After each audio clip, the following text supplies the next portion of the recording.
भारत और चीन के नक्शे को ध्यान से देखेंगे तो आपको दो छोटे छोटे देश दिखाई देंगे। ये देश हैं नेपाल और भूटान। दोनों देश इतने छोटे हैं कि भारत और चीन के कई स्टेट्स भी इनसे बहुत बड़े हैं। आमतौर पर बड़े देशों के बीच में छोटे देशों का सरवाइव कर पाना मुश्किल होता है, क्योंकि अक्सर इन देशों पर नजर होती है बड़े देशों की। अब जैसे तिब्बत को ही ले लीजिए, जिस पर चीन ने कब्जा कर लिया, या फिर कुछ दूर और जाएं तो एक वक्त पर यूएसएसआर ने क्रीमिया पर कब्जा कर लिया था, या फिर इतिहास में देखें तो एक समय पर पोलैंड को भी ऐसे ही ऑस्ट्रिया, रशिया और प्रूशिया के बीच बांट लिया गया।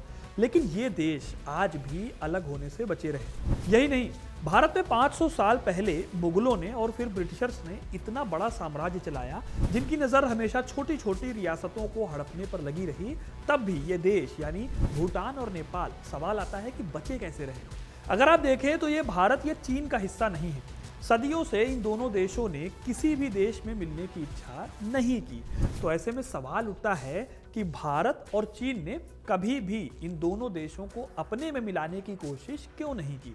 आखिर क्या है इनमें ऐसा, और क्या है इनका इतिहास? कैसे ये बचे रहे इन दोनों देशों में मिलने से? आज यही कहानी मैं आपको सुनाने वाला हूं, तो वीडियो को अंत तक जरूर देखिएगा, क्योंकि अपना इतिहास नहीं जानोगे तो खुद को कैसे पहचानोगे। सबसे पहले तो अगर आपको बताऊं तो भारत की आज़ादी से पहले तक नेपाल और भूटान के साथ साथ सिक्किम भी एक ऐसा राज्य था जो कि स्वतंत्र देश हुआ करता था, लेकिन वो बाद में भारत में मिल गया। इस वजह से भी नेपाल और भूटान की कहानी और ज़्यादा रहस्यमयी हो जाती है। तो जब तक सिक्किम भारत में नहीं मिला था, तब तक इन तीनों देशों यानी नेपाल, भूटान और सिक्किम को अपने अस्तित्व के लिए भारत और चीन के आसपास मौजूद राजाओं से लड़ाई लड़नी पड़ती थी। हालांकि 18वीं सदी में इन तीनों को बढ़त मिली, जब भारत में मुगलों की सत्ता ने नॉर्थ इंडिया से ज़्यादा ध्यान देना शुरू कर दिया दक्कन में, यानी साउथ इंडिया में। औरंगजेब की दक्कन नीति ने मुगलों को दक्कन में कुछ खास कामयाबी तो दिलाई नहीं, लेकिन इसके बाद मुगल और ज़्यादा कमज़ोर होते चले गए। इस कमजोरी के दौर में नेपाल, भूटान और सिक्किम के राजाओं को आजाद होने में मदद मिली। मुगलों का जब पतन हुआ तो मराठों ने कुछ वक्त के लिए देश भर में अपना परचम लहराया, लेकिन ईस्ट का ये वाला हिस्सा अछूता ही रहा। फिर मराठों के पतन के बाद देश में अंग्रेजों ने कब्जा कर लिया।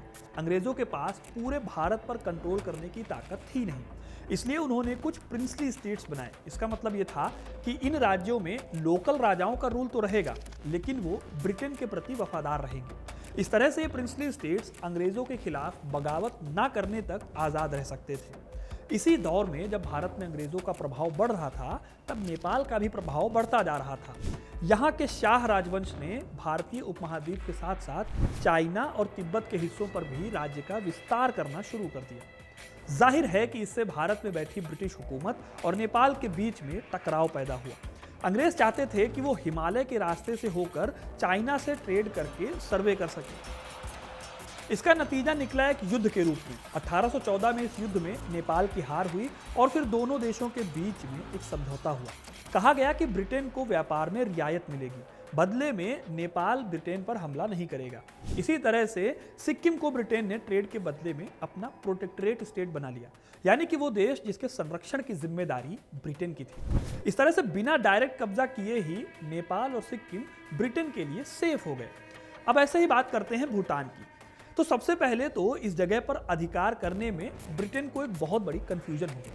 असल में अंग्रेज जब पहली बार इस एरिया में आए तो उन्हें पता ही नहीं था कि चाइना का एम्पायर कहाँ पर खत्म होता है। भूटान और चाइना की नज़दीकी की वजह से अंग्रेज़ों को पहले लगा कि भूटान चाइना का ही हिस्सा है।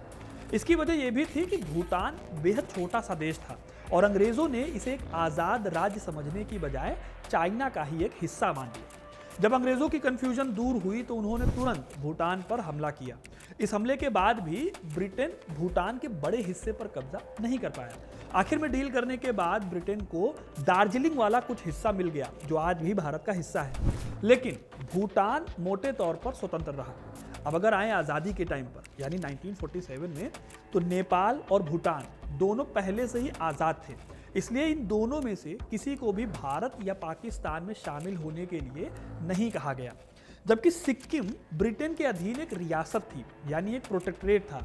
इसलिए आज़ादी के काफ़ी सालों बाद 1970 के दशक में ये हिस्सा भारत में शामिल हो गया। एक और वजह मानी जाती है भूटान और नेपाल के भारत में ना मिलाने की, और वो ये है कि दोनों ही देश चीन और भारत के बीच एक बफर स्टेट का काम करते हैं। यानी कि ये दोनों देश भारत और चीन के बीच एक खाली जगह छोड़ते हैं जो युद्ध की संभावना को कम करने का काम करते हैं। लेकिन अब सवाल आता है कि इन दोनों देशों के ऊपर बसे यानी नॉर्थ में चाइना ने इस पर कब्जा क्यों नहीं किया।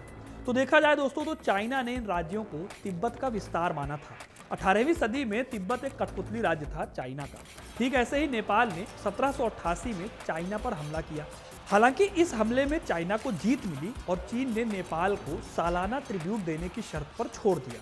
उन्होंने कभी भी नेपाल को जीतने की या फिर यहाँ शासन चलाने की कोशिश नहीं की, क्योंकि नेपाल एक पहाड़ी और लैंड लॉक्ड देश है जहाँ पर शासन चलाना बहुत मुश्किल था।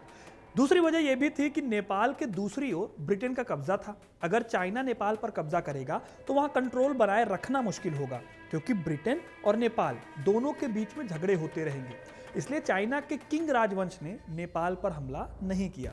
दूसरी सबसे बड़ी बात यह भी है कि नेपाल में मौसम भी बहुत अनप्रेडिक्टेबल है। हिमालय से करीब होने के चलते यहाँ कड़ाके की ठंड पड़ती है। सर्दियों में यहाँ का टेम्परेचर माइनस में चला जाता है। यही वजह है कि नेपाल जाने वाले लोग सर्दियों के कपड़े हमेशा लेकर चलते हैं। वैसे तो ठंड इस बार भारत में भी खूब पड़ रही है और आपको महसूस भी हो रही होगी। इसीलिए मैंने अभी एक जैकेट ट्राई किया मिंत्रा से। ये काफ़ी अच्छी क्वालिटी का जैकेट है जिसे आप ट्राई कर सकते हो, क्योंकि ठंड आगे चलकर काफ़ी ज़्यादा बढ़ने वाली है और ये जैकेट ठंड रोकता है। तो डिस्क्रिप्शन में आपको लिंक मिल जाएगा, इसे आप ज़रूर देखिएगा।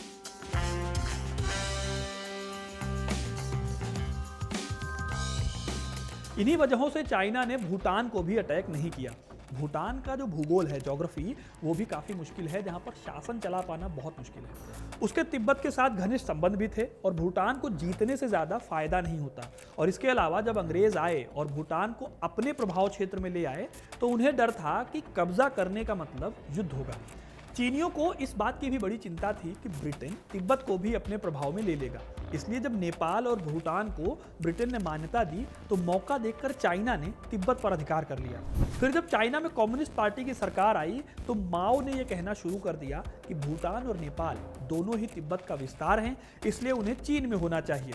लेकिन इंटरेस्टिंग बात यह है दोस्तों कि दोनों देशों पर कब्जे के लिए कभी भी हमला नहीं किया गया, क्योंकि उन्हें भी पता है अंदर ही अंदर कि चाइना के लिए यहाँ पर शासन चलाना बहुत मुश्किल काम है। तो दोस्तों ये थी कहानी कि क्यों चाइना और भारत ने नेपाल या फिर भूटान पर कब्जा नहीं किया। दोनों की अपनी अपनी वजहें हैं। आपको इनमें से किसकी वजह ज़्यादा सही लगती है कमेंट करके ज़रूर बताइएगा। वीडियो को लाइक और शेयर करना ना भूलें और ऐसे इंटरेस्टिंग कहानियों के लिए, इतिहास से जुड़े रहने के लिए हिस्ट्री कनेक्ट को सब्सक्राइब ज़रूर करें। धन्यवाद।